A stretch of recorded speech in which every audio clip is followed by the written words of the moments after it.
Mateos from Santa Barbara, who will be telling us about string theory and QCD. Thank you.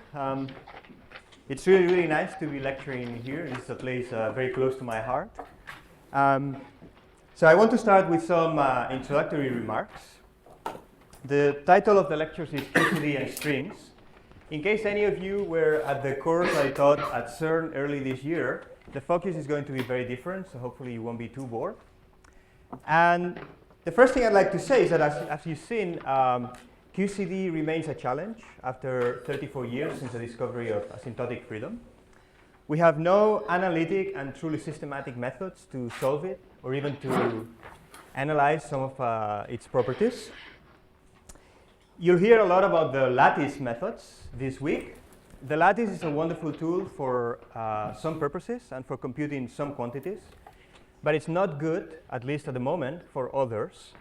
And in this lecture course, we'll see examples of both. And even if the lattice was perfect and you could calculate anything you wanted, it's still a black box, and it's therefore desirable as a theorist to have an analytic understanding of the theory as good as you can. Now, the hope has been for many, many years that if you reformulate QCD as a string theory, in some sense, that could actually help in understanding some of its properties. And so this course is about progress in that direction in the context of the gauge-gravity duality. There may be other approaches to reformulating QCD as a string theory, but the one I will take starts with ADS-CFT and tries to develop it from there.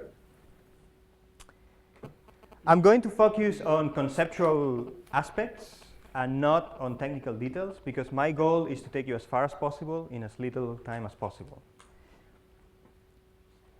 And the other thing is that I'm going to be focusing on the dynamics of quarks, namely fundamental matter, as opposed to what I did at CERN, where I described mainly theories with adjoint matter or gluons. And so the first criticism that you could make is that since I'll be looking at theories in the large n limit, and you've probably heard that quarks give subleading contributions in the large n limit, why am I bothering with the quarks? And the answer to that is that the fact that statement is, what it really means is that quarks in the large n limit become wonderful probes of gluon-dominated dynamics.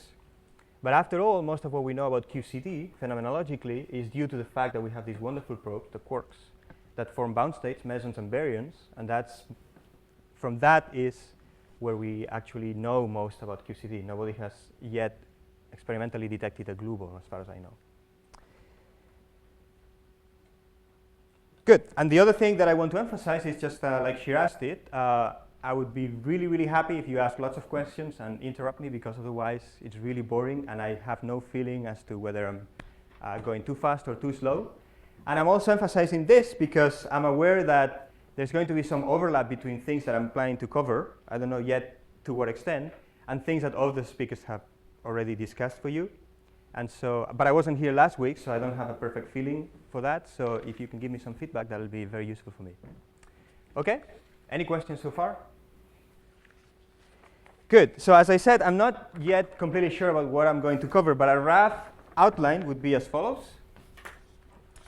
First, I'll describe how to incorporate quarks in ADS-CFT as d-brane probes. And then we'll talk about mesons and perhaps baryons. I don't know if here or later.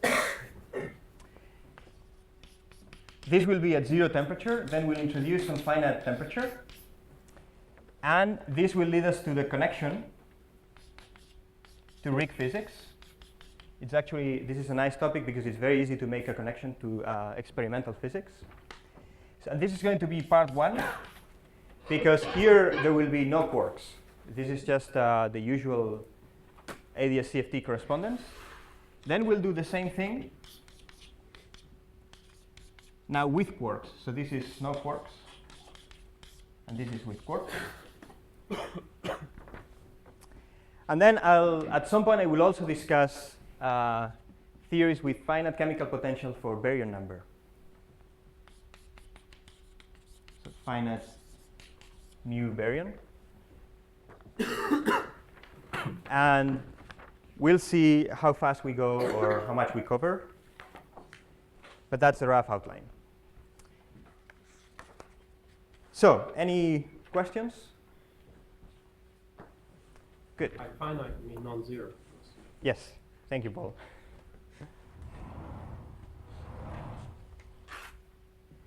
Okay, so let me start. What I'd like to do is to start by deriving for you the decoupling limit that leads to the usual correspondence between n equals 4, super Young-Mills, and type 2B string theory and ADS5 crosses 5, but in the presence of D7 branes.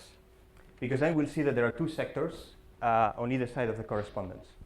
So let's start in the sector of type 2B string theory in the presence of NC D3s, NF D7s, with NF, you'll see why in a second, much smaller than NC.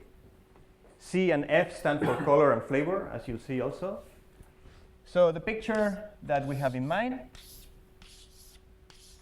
is that we have NC D3 branes over here, and NF D7 branes, which intersect or overlap in a way that I'll make more precise in a second, but which is not important at the moment. Now, even though this picture, as I drew it, may suggest that the space-time away from the branes is flat, that's of course not true, because D branes carry a mass and a charge, and they curve space-time around them. And as you know, D3 branes curve the space-time around them in the following way.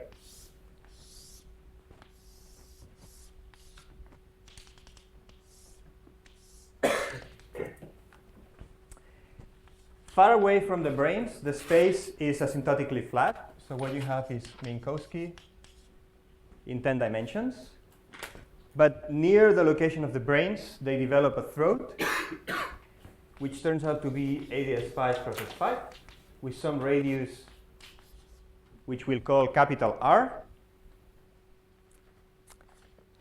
And now I'm just talking about the D3 branes because I am going to ignore the back reaction on spacetime associated to the presence of the D7 branes. And the reason I can do that is because I'm taking what's called the probe limit, in which NF is very, very, very small compared to NC. And so in that limit, what I get over here from the D7 branes is a bunch of D7 branes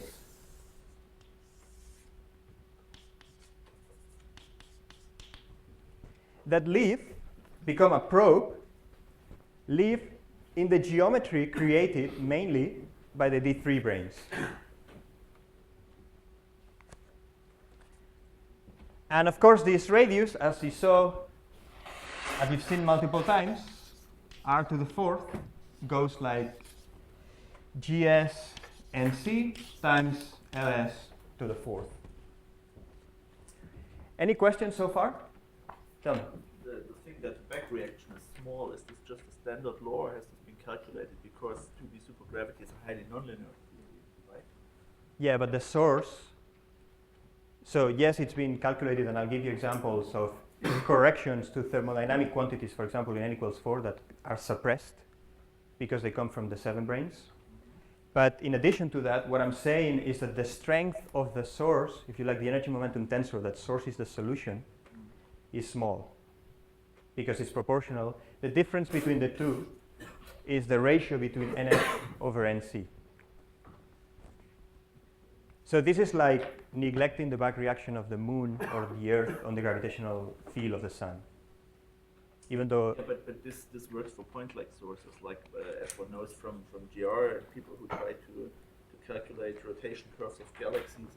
If you have an extended source, like a dust disk, then so these are extended, different but from the right.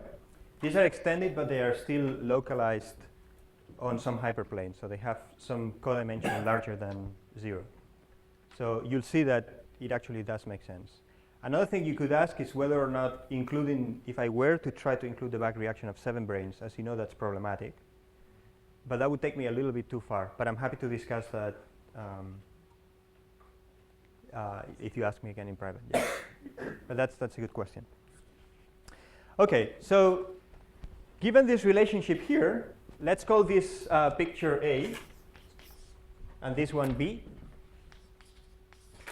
So you see that this one is going to give a good description if GS and C is much smaller than 1.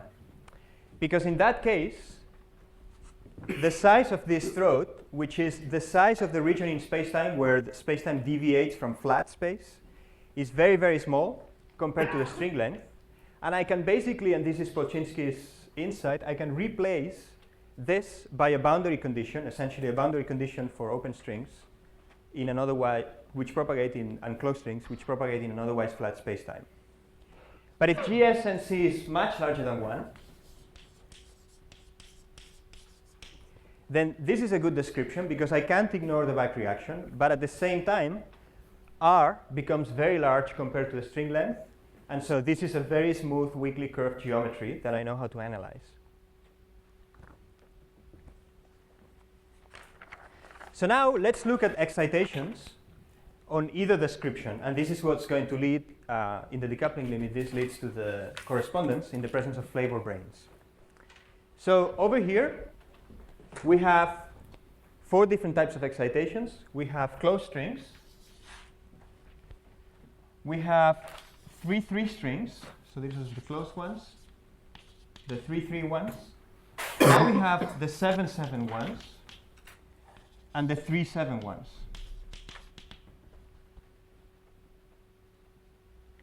So let's see how these ones interact with each other, and let's take a low energy limit. These ones, their interactions are controlled by G Newton times the energy to the 8th. This is a dimensionless coupling for gravitons, if you like. Okay, G Newton in 10 dimensions has dimensions of length to the power 8, and so this is dimensionless.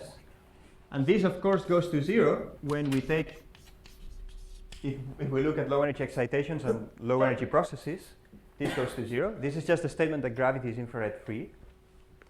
Now the 7-7 ones interact via the Young-Mills coupling constant on the 7 branes, squared times E squared. Because this is a theory in 7 + 1 dimensions, and so the coupling is dimension full. And so this goes to 0 again in this limit. Now, these ones interact both with the 3-3 strings and with the 7-7 strings. The coupling with these ones is also controlled by this parameter. These ones, on the other hand, interact through a dimensionless coupling constant in 3 + 1 dimensions. And so you see that the only interacting sector in the low energy limit consists of these guys, which interact amongst themselves, and they also interact with these ones with the same coupling constant. Okay, so what we get on this side, what we get over here in this limit is free closed strings in 10 dimensions plus free 7-7 strings in 8 dimensions plus an interacting sector that consists now at low energy of the 3-3 strings give you the n = 4 vector multiplet. But now this is coupled, and this is all, of course, in 4 dimensions. This is coupled to the low energy modes, or the massless modes, coming from the 3-7 strings, which give you hypermultiplets. And in fact, you get, of course, NF of this, because each string has one endpoint that can be on either of the NF-D7 branes. This the argument for 3-3 and 3-7 have the same coupling, or coupled with the same.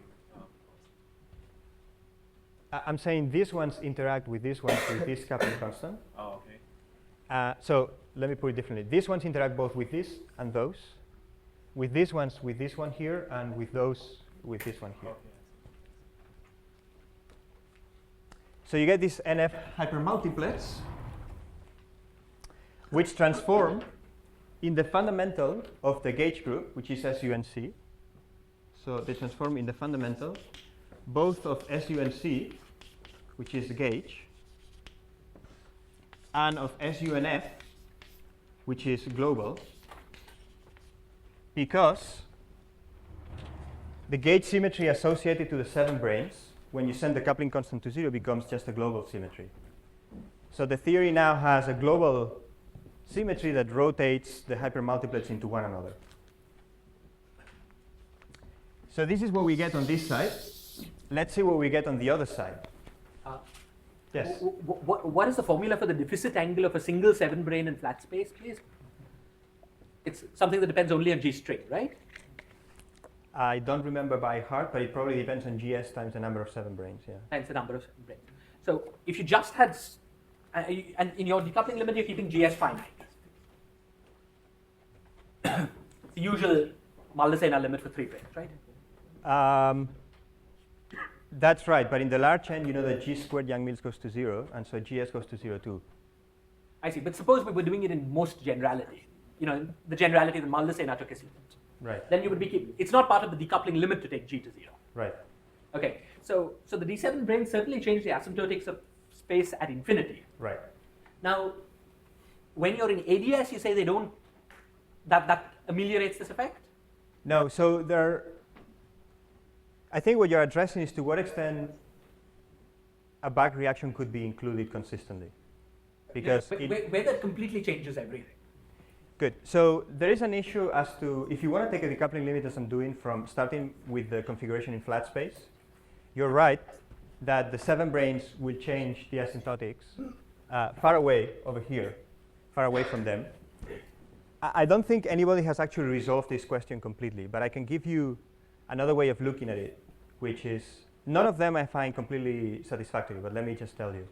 So if you decided that you're going to start with ADS5 plus S5, and now you're going to include 7 branes and look for their back reaction, then the situation is a little different, because then, as you know, the 7 branes, I'm running ahead of myself, but the 7 branes will wrap a contractible cycle inside the S3, and so there is no net D7 brane charge.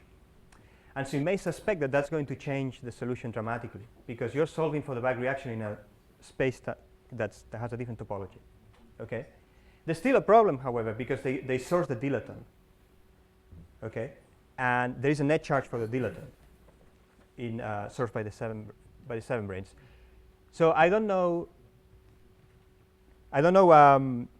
Nobody has found a satisfactory back-reacted solution. So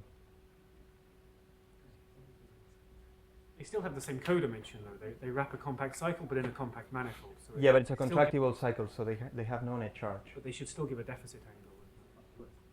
Well, so I've thought a little bit about this, and you can try to, for example, if you think about the construction of the 7-brane solution, the smooth one, then let me just, in that case, what you do is you solve for the solution on R2 with a point source. But here you're solving for that for an S3 source inside an S5, and I think that could change the story. But I don't know what the resolution is. It could well be. I think that's what you're saying, that while it changes the solution very far away, it doesn't change the near horizon part very much. And that's all that's important for you. No, that is a possibility, but that I would still not be completely happy with that, because if you want to run an argument that tells you that you start with something you understand in flat space and you take a decoupling limit, then you should first understand what happens in flat space. You can take the opposite point of view, which is I start with ADS5 plus S5 and I do whatever I can there, but yes? Can I just make the point, the deficit angle is pi over 6, independent of coupling. Which Yeah, actually it just depends on the number of 7 branes, that's 24 correct, yeah. T7 branes give you Yeah. a sphere, so, Yeah. so the situation's worse. That's right. So to summarize, nobody knows how to go consistently beyond this approximation, but this approximation is enough to calculate NF over NC corrections to the thermodynamic or dynamical quantities n equals 4. And that's the approximation which will work here. Let me also say that be related to the fact that the theory has a Landau pole. well, okay, so how do you know that? The reason you know that is because in perturbation theory at weak coupling, you can calculate the beta function in the presence of these hypermultiplets, and you realize that it becomes positive. It's proportional, nevertheless, to NF over NC, so in the limit I'm working, it's still a conformal theory. So that's not a problem, but if you include NF over NC effects, then you have a beta function, but that you calculated perturbation. And so if you want to extrapolate from that to claim there's a Landau pole at some large value, I don't think you actually know that for sure. And in fact, if you try to think about asking that question in the gravity setup, it's not completely clear to me. And it's related to what I said about the fact that the 7 branes have no net charge once they wrap this contractible cycle. So usually the Landau pole is associated to the fact that there's a net charge that makes some field run with the radial position. But almost certainly the field theory requires some UV completion, right? Presumably, but I don't know how to analyze this theory at strong coupling beyond what I'm saying. So I'm glad to see so much skeptical criticism. Any other ones? Good. So let me then describe what type of excitations you get on this side. Of course, you get the closed strings and 7/7 strings in the asymptotic region. And then you also get closed strings and 7/7 strings in the near horizon region. And when you take the low energy limit, what happens is that at low energies or long wavelengths, these modes essentially don't see the throat because the wavelength is so much longer than the typical size of the throat. And so they decouple from this sector. And at the same time, these modes down here, for any finite energy mode, as you take the low energy limit, these modes will find it harder and harder to climb up the gravitational potential and eventually interact with these modes over here. And so, as usual, as happens in the standard decoupling limit, this sector down here decouples from the sector in the asymptotic region, and what you're left with is a bunch of 7-brane probes in the geometry sourced by the 3 branes. Now, of course, this part here is free strings, free 7/7 strings, and free closed strings in flat space in 10 dimensions. So that's what you have here. And that, of course, suggests that you should identify this part with this one down here.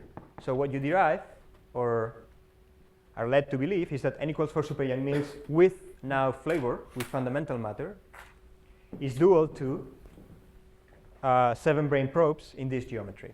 And the idea is that just like the closed strings correspond to gauge invariant states built out of the adjoint matter and the glue, namely glue balls. So these ones come from here. The open strings on the 7 branes are dual to gauge invariant states built out of the hypermultiplets in the fundamental, namely meson states, quark-anti-quark bound states. And of course, just like you have to take 2 open strings to build a closed string, you also have to take 2 fundamentals to build one of the adjoints. Is this an obvious statement that the 7/7 strings are dual to mesons and not to W bosons? Yes. They have the same quantum number. There are no. What do you mean by W bosons? So I haven't broken the gauge symmetry here. that space 7/7 strings would just be the W bosons of the 8-dimensional field. They would be gluons of the SUNF gauge symmetry, you're saying. Well, this Le- is not Let me make a comment that I think might answer your question, and otherwise please ask me again. So let me emphasize again, the gauge symmetry on the 7/7 branes, which is still a gauge symmetry on this side, it's just a gauge symmetry on NFD7 branes, is a global symmetry of the gauge theory. This is just like it always happens in ADS-CFT. Global symmetries of the gauge theory become gauge symmetries in the bulk, in the gravitational description. So in the gauge theory, this is just a global symmetry, and over here it's a gauge symmetry. The real gauge symmetry in the gauge theory is SUNC. So the only W bosons or gluons are the gauge fields of this symmetry, which you don't see on this description because they are not gauge invariant. The only thing you see are gauge invariant combinations of those degrees of freedom. Right, so you previously argued that the dynamics on the 7 branes is trivial in flat space. And there are indeed 7 strings. If you analyze this theory, these are not gluons, but W bosons in 8 dimensions. The thing which is not clear to me is whether after taking the near horizon limit, those 7 strings will still be, they can either be trivial, non-interacting states, or they can be mesons. They have the same quantum numbers, and I don't know how to distinguish. They have the quantum numbers of mesons, and they are still interacting for the same reason that you could be asking me the same question about the closed strings. Because I told you over here that the closed strings decouple, they become non-interacting. But of course, as you know very well, over here, these closed strings down the throat are still interacting, right? And that is just because the low energy limit is taken, it means that you fix the energy at infinity. But any finite energy, no matter how small at infinity, because of the redshift, becomes a very large energy down here. And so the string theory you get down here is still an interacting theory, just both for closed and open strings on the 7 branes. The ones that become free are these ones up here.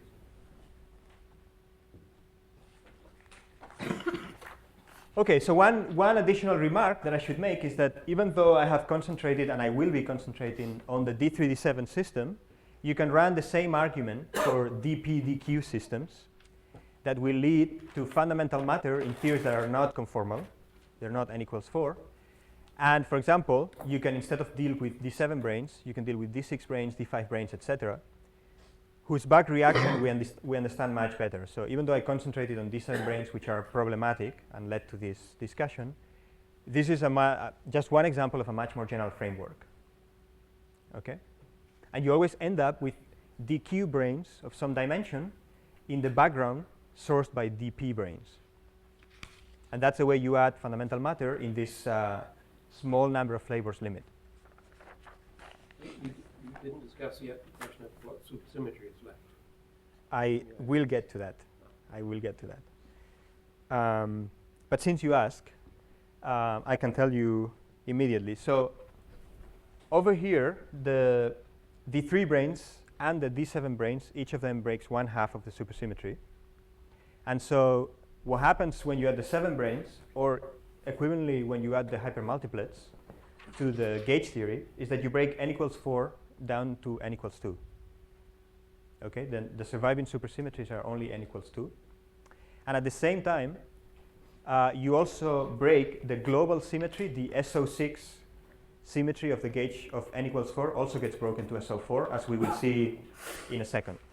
So let me be, if there are no more questions about this, let me be more precise about the orientation of the branes.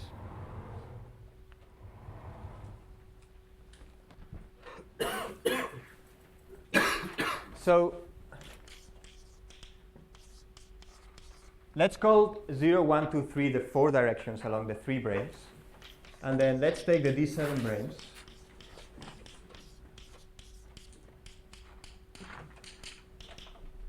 To span the 0, 1, 2, 3, 4, 5, 6, 7 directions.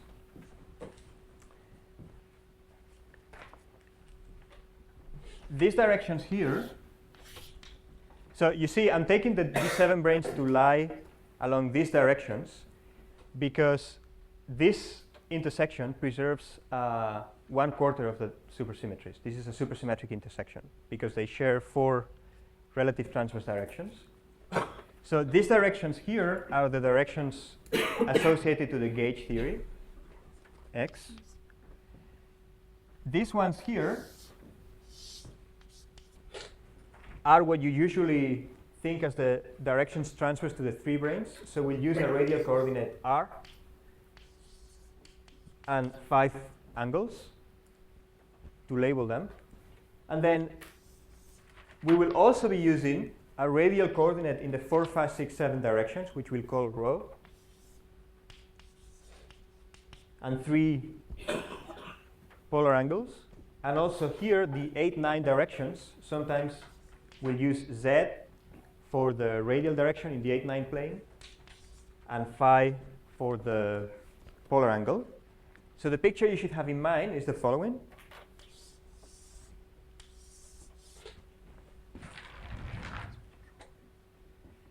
These are the D7 branes. I'm going to suppress the 0, 1, 2, 3 directions. These are the D3s.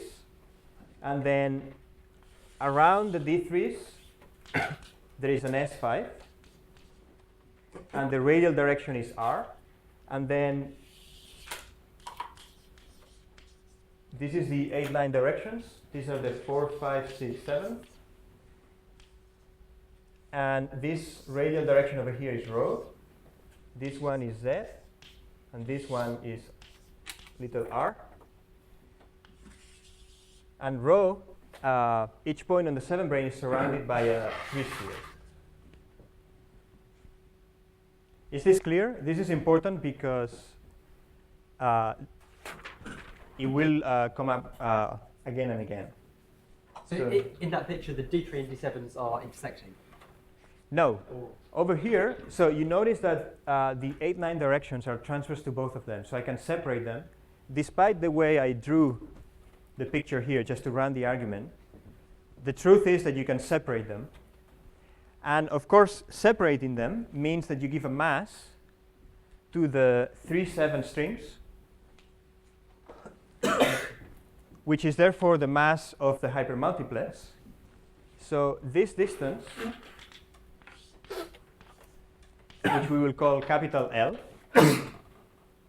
determines, in the 8, 9 directions, determines the mass of the quarks. So MQ is equal to the tension of a fundamental string that stretches between the 7 branes and the 3 branes times the length, which is just L over 2 pi Ls squared. What's the difference between L and Z? The difference is that L is really Oh, I see. the asymptotic distance between the 7 branes and the 3 branes. And what I mean by this is that here I'm drawing the 7 branes as a plane. Namely, I'm stating that the 7 branes do not get deformed by the fact that they lie in a curved geometry sourced by the 3 branes. And the reason for that is supersymmetry. Supersymmetry guarantees that there is no force on the 7 branes. And so you should be able to check that a configuration in which the 7 branes lie at constant z is a solution of the equations of motion. But in general, we will see, for example, when we add temperature, what we'll do is to put a black hole in the center, and that black hole will pull the 7 branes down, and they will get deformed. And so then you have to solve for z as a function of rho. You have to find the minimum energy embedding. But in the case in which you have supersymmetry, this equal to L is an exact solution of the equations of motion.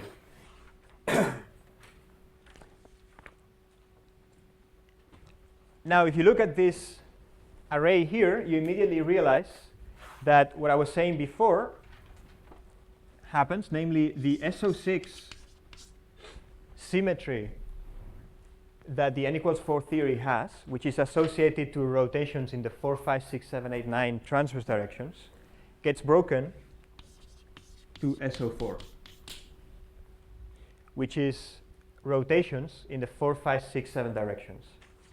The U1 in the 8, 9 directions is broken for any non-zero L because you are separating the branes. So rotations in the 8, 9 directions are no longer a symmetry.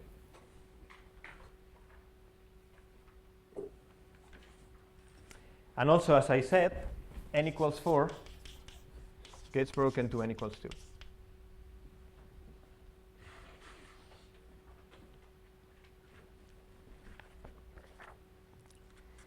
So before I move on, let me write down once again the metric for, can you all see if I write over here? Yes? Okay, so the metric sourced by the 3 branes, which is just ADS5 cross S5, is just r squared over r squared times dx13 squared plus r squared over little r squared dr squared plus r squared d omega 5 squared. And the reason I'm writing these down, just to emphasize again, this is ADS5, and this is S5. And so you see this radial coordinate, little r, is the radial coordinate transverse to the 3 branes in R6.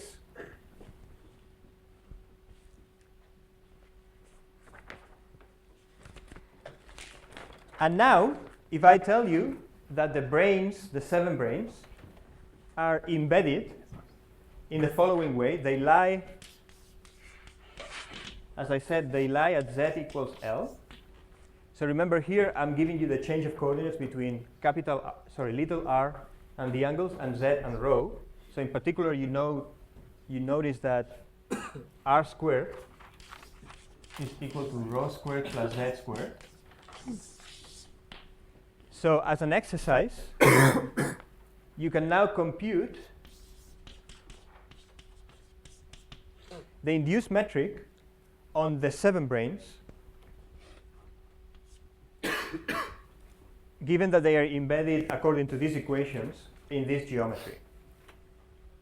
And what you get is the following. Let me just do it over here.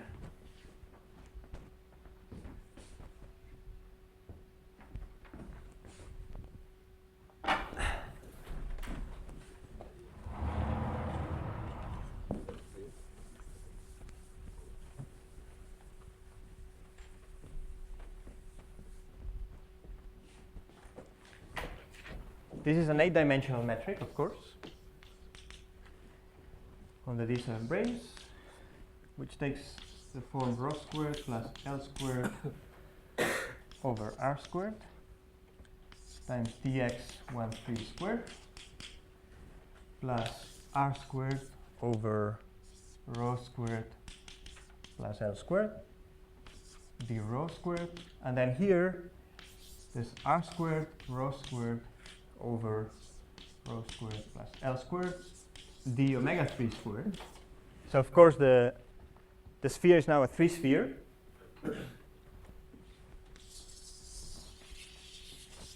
And so let's draw a picture of a slightly different picture from the one I drew over there for how the 7 branes are embedded. So let's now draw the boundary of ADS over here, and r equals 0, which is what you might call the horizon, even though it doesn't have finite area. So this is r equals infinity, and this is r equals 0. Then the 7 branes, you see, fill up the space down to a minimum value of r. The minimum value of r is also the minimum value of z, and is equal to L. So, and you can see that in this metric. So they come down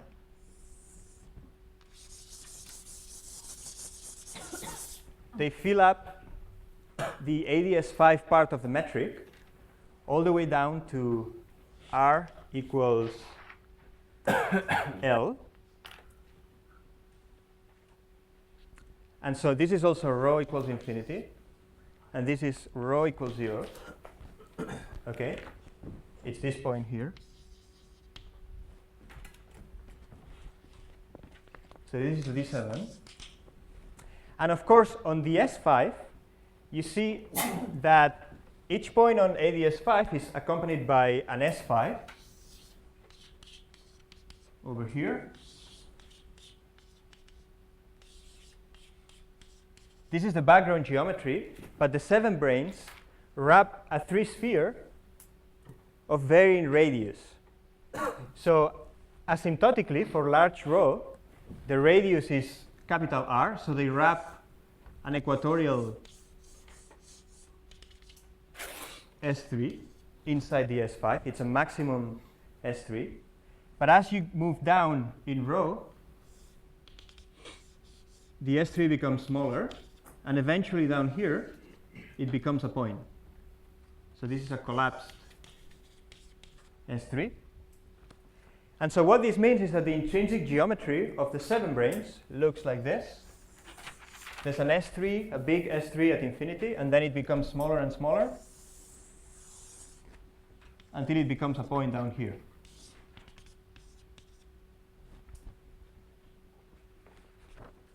But from the point of view of ADS5, the 7 branes are space filling all the way down to a minimum value of the radius. And the reason they come down to a minimum value of the radius is because the effect of the 7 branes is to introduce quarks, and these quarks have a finite mass. And this finite mass is just the tension of a fundamental string times this distance. Is this clear?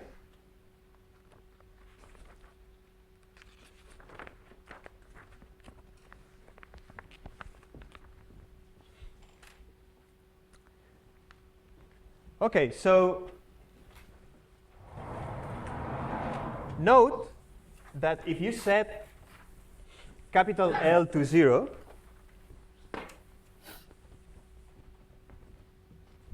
so if L is equal to 0, then you recover conformal invariance. The reason for this is that if L is equal to 0, then the quark mass is equal to 0. And so you're not introducing any new scales in the theory. N equals 4 was conformal, and you're not breaking that conformal invariance. And in fact, if L is equal to 0, if you set capital L equal to 0 here, you recover the metric of exactly ADS5 cross S3.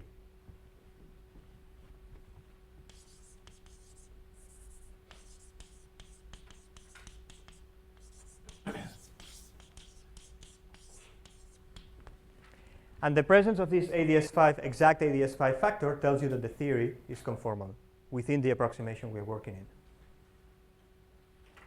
If L is not equal to 0, then conformal invariance is broken. But, of course, asymptotically, for rho much larger than L, the metric is still approximately ADS5 cross S3 up here. And this is what you would expect, because going to large values of the radial coordinate means going to high energies. So this is the same as saying that the energy is much bigger than the quark mass, asymptotically. And of course, in this regime, the fact that you broke the scale symmetry by introducing a scale doesn't really matter, because you're looking at energies much larger than that scale. So this is exactly what you expect. However, note that if L is different from 0, as I emphasized here, so sorry, in this case, this geometry is just then the 3 sphere doesn't close off. But if L is non-zero, then the sphere closes off. And this has, so for at rho equals L, the geometry closes off smoothly. And this is very important because it implies that there is a discrete, the spectrum of mesons is discrete and has a mass gap. So let me explain this next.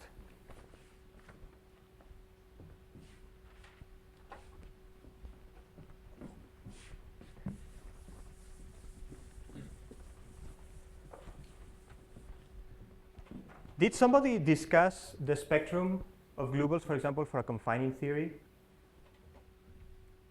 No? Okay. So how would we compute the meson spectrum here? In general, the spectrum of the gauge theory, which is the states, consists of the states that are gauge invariant and have a finite mass. So that is computed or identified with normalizable regular fluctuations on the gravity side.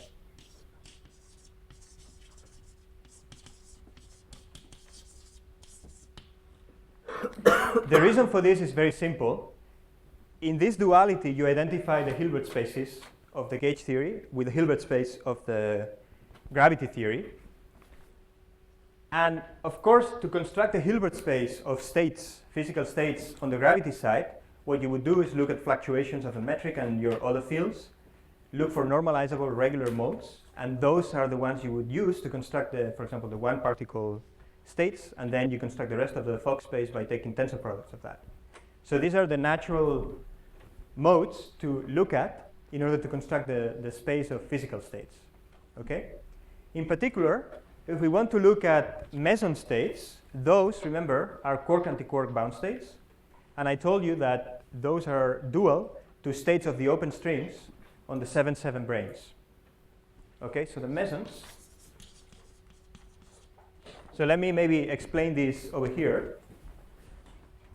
Remember I said that a string stretching from the 7 branes down to the horizon represents a quark. So if you take a string with the opposite orientation, that's an antiquark.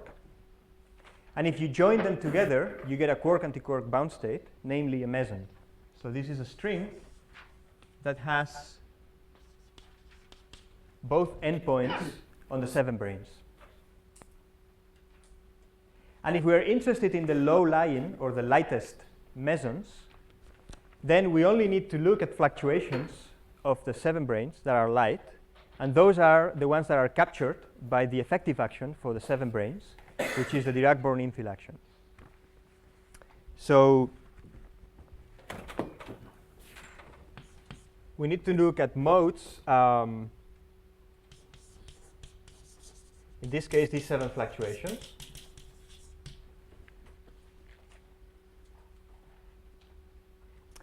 But even before we do that, we can conclude that the spectrum is going to be discrete. The reason for that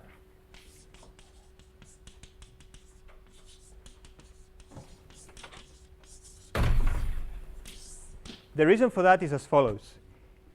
If you want to look for normalizable and regular fluctuations, you have to impose 2 boundary conditions. One is that the mode, this fluctuation on the 7 brane, becomes normalizable up here. So it has to fall off in a specific way. You're solving for a linear equation, some Laplace-like equation, which I'll write down in a second. And you want to demand that your fluctuation falls off in a certain way. So that picks out one of the 2 possible solutions to this second-order linear equation. But in general, that will not evolve down here to something that's regular at the tip. Okay? Only for certain values of the mass, the solution that's normalizable over here corresponds to a solution that's also regular over here. So this is like solving a Schrödinger equation with 2 boundary conditions, and that's what leads to the discreteness of the spectrum. So on general grounds, whenever you solve for fluctuations in a geometry that smoothly closes off, that leads to a discrete spectrum. Okay, I'm going to give more details about this, but that's the idea.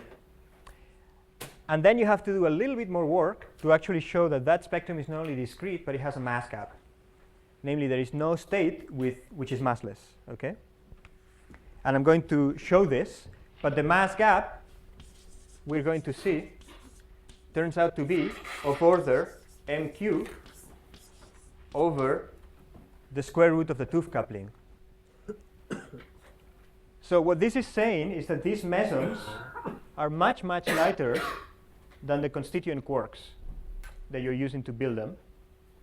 Or in other words, the binding energy is very, very large.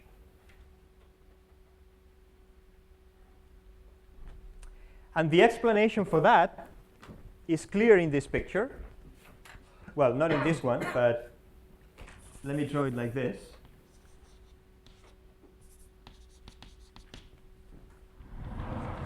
So the reason why these are so deeply bound is because the energy of a quark and an antiquark that are not bound is proportional to this length. But once you bind them, you're looking at a string that has both endpoints on the 7 branes, and that can be very, very short, in fact, much shorter than the original ones. That's the heuristic explanation for why these are so deeply bound. Okay? So how would we compute this mass gap? Well, let's see. Where can I use this?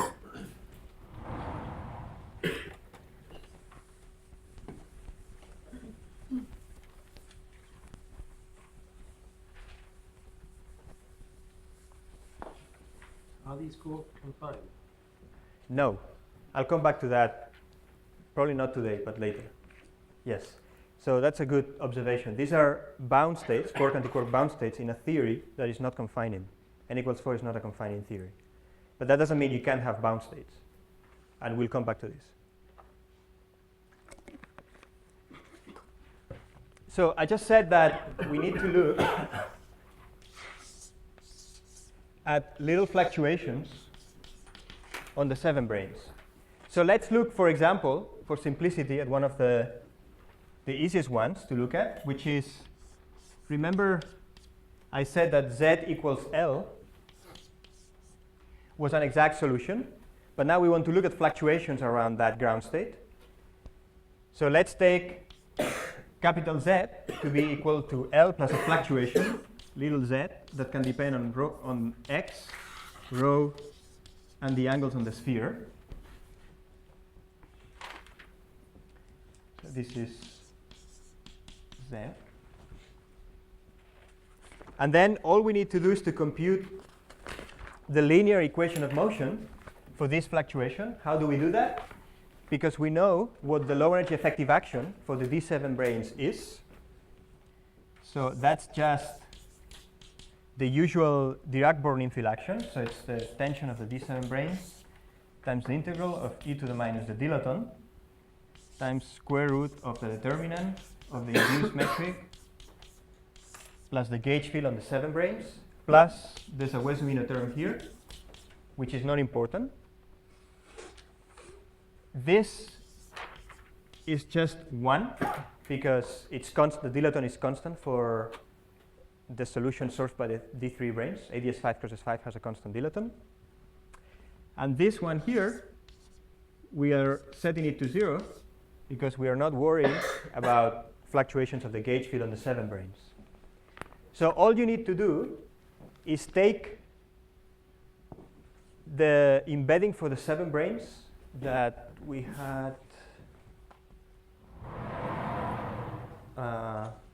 here. So remember before when I wrote the induced metric up there, that induced metric is calculated by assuming that z is just a constant, L. But now all you have to do is take z to be L plus some little fluctuation, compute the induced metric, plug it into here, and then expand this to quadratic order in little z.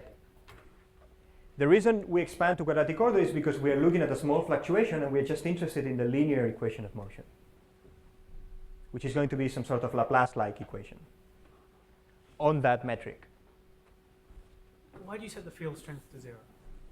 Because I could consider it, and that's going to give me a different set of mesons. So this field has no spin, and so this corresponds to scalar mesons. If I look at fluctuations of the gauge field, I will get spin 1 mesons. If I look at the A muse, and if I look at the components on the S3, I'll get, again, another set of scalar mesons. But in fact, once you compute... So 4 quantum numbers. That's exactly, exactly. This one can also, I'll get to this. But in general, once you compute the mass of the lowest lying state in the scalar sector, you're done because supersymmetry relates all of these modes come in supermultiplets of n equals 2. So this is just the simplest fluctuation you could look at. Okay, so if you compute this linearized equation of motion, you get the following thing. You get r to the 4th divided by rho squared plus L squared squared times the Laplacian along the x directions acting on z plus 1 over rho cube times d rho cube d rho z plus 1 over rho squared times the Laplacian on the S3 acting on z equal to 0. You get this equation I'm not going to solve it, but the reason I'm writing it down is because now I'm going to define new dimensionless quantities, and there will be one combination of the different dimensionful quantities left, and that's what sets the scale for the mass gap.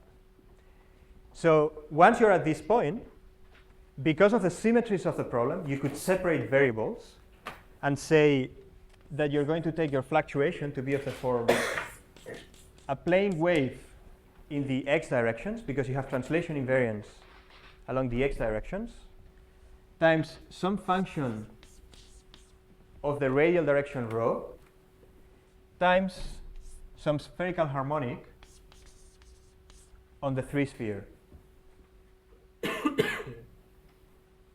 Okay? And of course, because this is a meson that looks like a plane wave in the x directions, which are the directions of the gauge theory, the mass, from the point of view of the gauge theory, what you would call the mass squared, is just p squared. And so then the question that you want to answer is, for what values of m squared or p squared there exist solutions of this equation of this form such that they are normalizable and regular? That's the question you want to ask. And then you discover that only for a discrete set of values of p squared that happens. Now, for simplicity, let's take the 0 mode on the 3-sphere. So let's take a state with no quantum numbers on the 3-sphere. So we drop the spherical harmonic. And moreover, let me now work or define dimensionless quantities. And then we are done.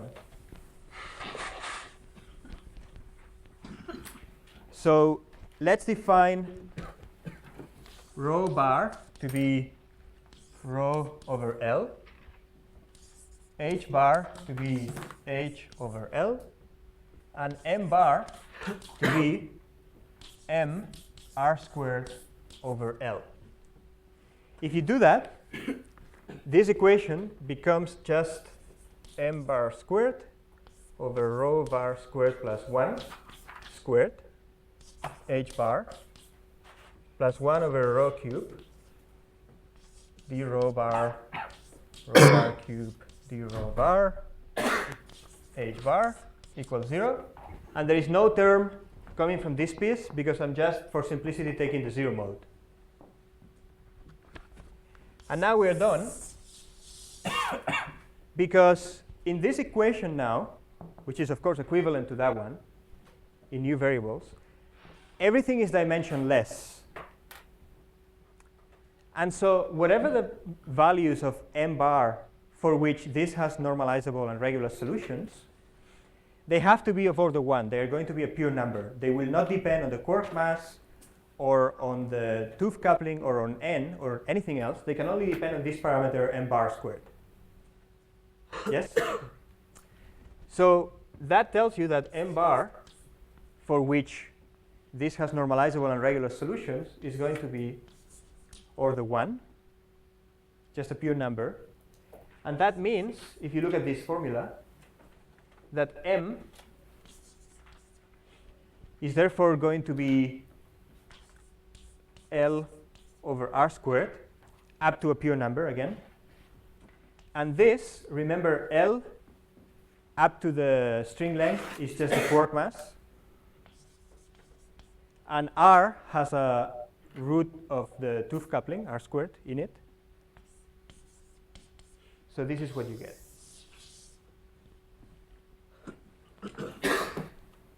So what this argument shows is that the scale of the meson masses is given by mq over root lambda. We still haven't shown that there is a mass gap. There could be a solution with m equals 0. So I invite you to check as an exercise that if you set this term to 0, okay, so if m bar is 0, or down here, let me write it here. If m bar is 0, then there is no regular normalizable solution to this equation. You're just left with this term, which is trivial to integrate. You solve for it, and you check that that's not normalizable and regular. And that shows that this is actually the mass gap in the meson spectrum.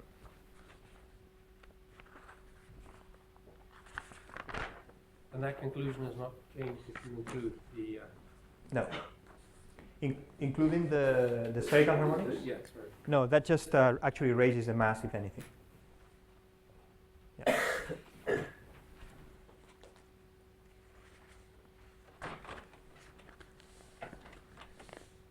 Okay, any questions about this part so far?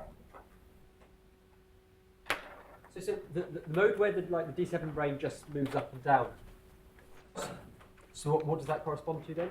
Or does it correspond to anything? It's a fluctuation, so when you say it moves up and down, Like Z equals constant. yeah, because we want it to be normalizable at infinity, it's not the whole thing that moves up and down, but just over here, but eventually dies off. So it's just some normalizable fluctuation.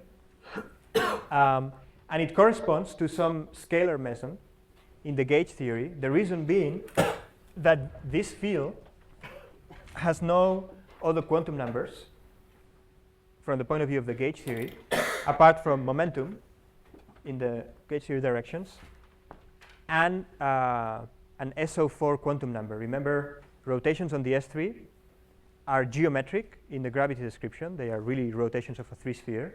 But from the point of view of the gauge theory, these rotations are just an internal symmetry, an SO4 symmetry of the theory that's left from the SO6 symmetry of n equals 4.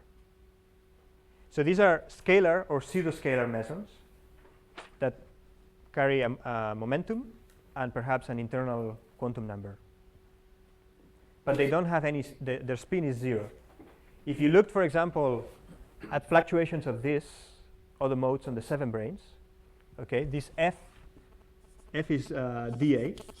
So if you look at fluctuations delta A mu of this form, for example, these have a space-time index, so they correspond to spin 1 mesons. And from the point of view of the 7 brains of the low energy effective action, you only have access to spin 0 and spin 1 mesons, because on the 7 brains, those are the only fields, degrees of freedom you have. If you want to go beyond spin 1, you have to look at really open strings. These are just the massless modes of the open strings. You have to look at quantizing the open strings, these open strings here. So what I'm doing is keeping just the lowest, the lightest ones. But of course, you can look at more massive fluctuations, but that requires quantizing these strings in a non-trivial background. Are the mesons that come from F lighter than the higher KK modes in the three-sphere? There's no hierarchy between them. So these ones also have a radial quantum number. So this H has multiple solutions. And then you have the L coming from here. And they're not hierarchically separated. So in fact, I should say that the exact spectrum, including all the modes with spin 0 and spin 1, was calculated. I forgot to give you a reference, but this was calculated in my paper with Rob Myers and company, Kruchensky and Winters. And actually, this is a nice example, because even though I haven't done it, you can actually solve exactly for the spectrum in terms of hypergeometric functions and write down the mass formula. So the mass formula is something like m is some numerical factor times this,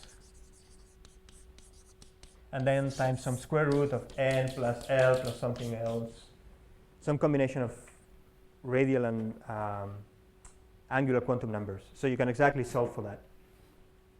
But the nice thing is you don't need to do that to actually show what the scale of the mass gap is.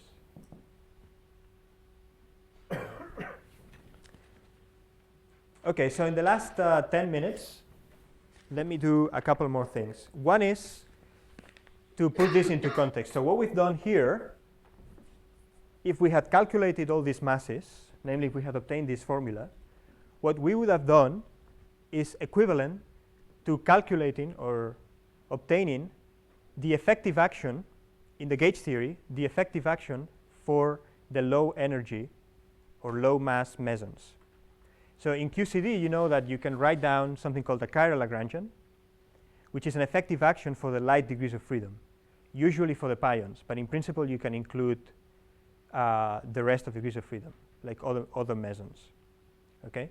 And what we've done is we've calculated the quadratic terms, namely the masses, in this effective Lagrangian. But you can do better than that. If you take this 7-brane action and you expand it not to quadratic order, but to higher orders in the fluctuations, to any order you like, and then you perform a Kaluza-Klein reduction on the S3, namely you expand in spherical harmonics, and then you also expand in normalizable regular modes in the radial direction, what you're left with is only fields that depend on the x directions. And these are the effective meson fields. Is this clear? And then if you plug that back into the action and integrate over the radial direction and the sphere directions, you get an effective action that takes the following form.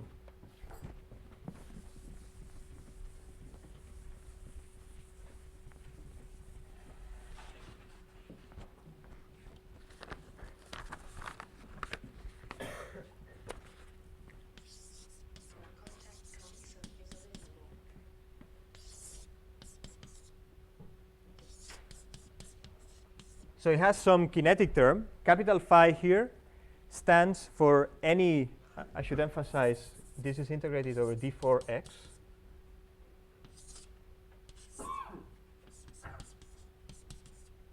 Capital phi stands for a sum or any of these modes, of these meson modes. So there's some kinetic term. There's also a quadratic term with a mass, and this mass, of course, is just the one you would have computed, which is mq over root lambda. But then there are, of course, interaction terms. For example, there's a term of the form 1 over root nc, 1 over mq times phi d phi squared. So this is a cubic term. And then there are quartic terms, and higher, of course. So let me just write down the quartic ones. Lambda nc phi to the 4th plus 1 over nc mq squared phi squared d phi squared plus lambda over nc mq to the 4th times d phi to the 4th plus etc. So the dependence on n is something that you knew from large n counting rules. This is an effective action now for the light degrees of freedom, the physical light degrees of freedom in this theory, in the meson sector. And you know that mesons have 3-point functions at large n, as Mike was explaining this morning, that are suppressed by 1 over root n. Remember, he drew this picture of, I think it was one meson decaying into 2, remember? And this goes like 1 over root n. So that's this coefficient here. The dependence on mq is, of course, dictated by the fact, by dimensional analysis, because in this theory, the only scale you have is the quark mass. Here, in the quartic terms, you see that the suppression is 1 over n, again, as it follows from large n counting. The dependence on mq, again, is dictated by dimensional analysis. And what's a prediction is the dependence on the tooth coupling. So, for example, you wouldn't know, unless you did this calculation, that at strong coupling, in this theory, the non-derivative quartic coupling is suppressed at strong coupling by 1 over lambda, in the same way that the mass is suppressed by 1 over root lambda.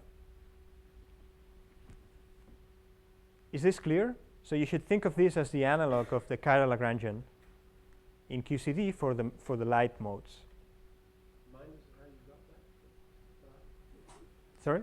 Remind us of what the phi was. Oh, sorry, yes. Phi stands here, so this is just a sketch. phi, in fact, this action would be a sum over all the meson fields. And I'm just setting all of them to 0 except for one, which I'm calling phi. So phi would be, for example, this guy here. So if you wrote phi in the following form, if you write here if you wrote z in this form, some function of the gauge directions times some combination of normalizable modes on the sphere and in the radial direction, and you substitute back in the action, you get an effective action for phi. That's just that action. Is this clear? So you've got this by expanding the DBI action. Yes. This is kind of expanding it to higher order in alpha prime. Or Not really. What I'm doing is just expanding. This action is very nonlinear. It's a square root of a determinant. So if you expand, you get terms to any order. So what I'm doing is, this is not an exact effective action. This is just and I'm doing it for a single 7 brane, okay, for which I know that this is the effective action. So I'm ignoring possible stringy corrections to this, but I am keeping all the nonlinearities here. And when you expand, you get not just quadratic, but terms to any order. In what parameter do you expand there? Sorry? In what parameter do you expand there? In alpha prime or in the... No, it's a derivative. I'm expanding in powers of the fluctuation. I'm looking at small fluctuations. Okay, but to evaluate the expression afterwards, you stop at some order. I'm not really stopping. What I'm doing is I substitute this into the action, and if I expand this action, I get terms of arbitrary high order in polynomials in this field. So phi is measuring a distance. The by expanding in fluctuations. Yes. So isn't a kind of distance over alpha prime? Isn't this what the expansion's in? No, alpha prime is not the parameter in this expansion. This is a derivative. If you like, what I'm doing is I'm expanding in powers. If you look at this formula, you see that the parameter that controls the expansion is the size of the derivatives, if you like, the momentum of phi, divided by the quark mass. That's one parameter. Okay? So it's really an effective action. It's a derivative expansion. Okay? You take your fields for your effective degrees of freedom, and you organize them in powers of the momentum. It's literally an effective action.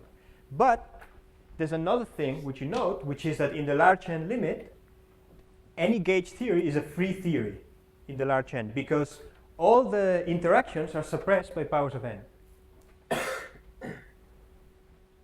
Okay? So that's generic, and the other thing is that because it's a low energy effective action, you also have an expansion in momentum over the scale in the theory. So just a second. So in QCD, this expansion is an expansion in the momentum of the pion over lambda QCD. In the DBI action, the derivative expansion is the alpha prime expansion. It's just when you translate to gauge theory variables, as usual, alpha prime drops out and is purely in terms of gauge theory. So when I say, so let me make it more precise. When I say derivative expansion, of course I get powers of the momentum here, but you note that I only have first derivatives to some power. I don't have second, third, fourth derivatives. Those are the ones that come if you include alpha prime corrections here. This is exact to all orders in alpha prime, the DBI action. Yeah. If you take just the abelian D7. That's right. That's so right. the derivative expansion is the alpha prime expansion. No. This is, no. David. No, just a second. If you include, David, so this is exact, let's see. This is exact in alpha prime to leading order in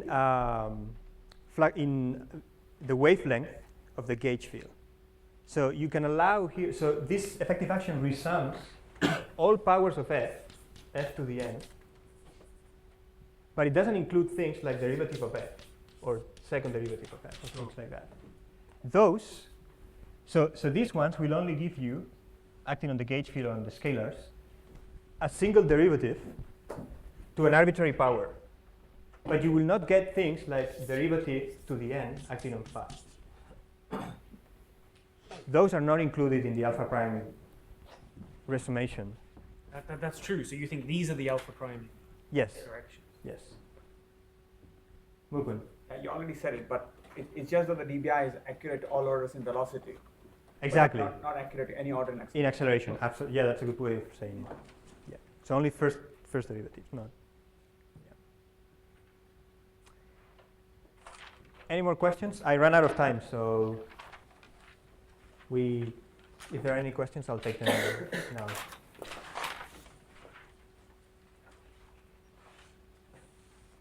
Okay. Let's thank David for a great lecture.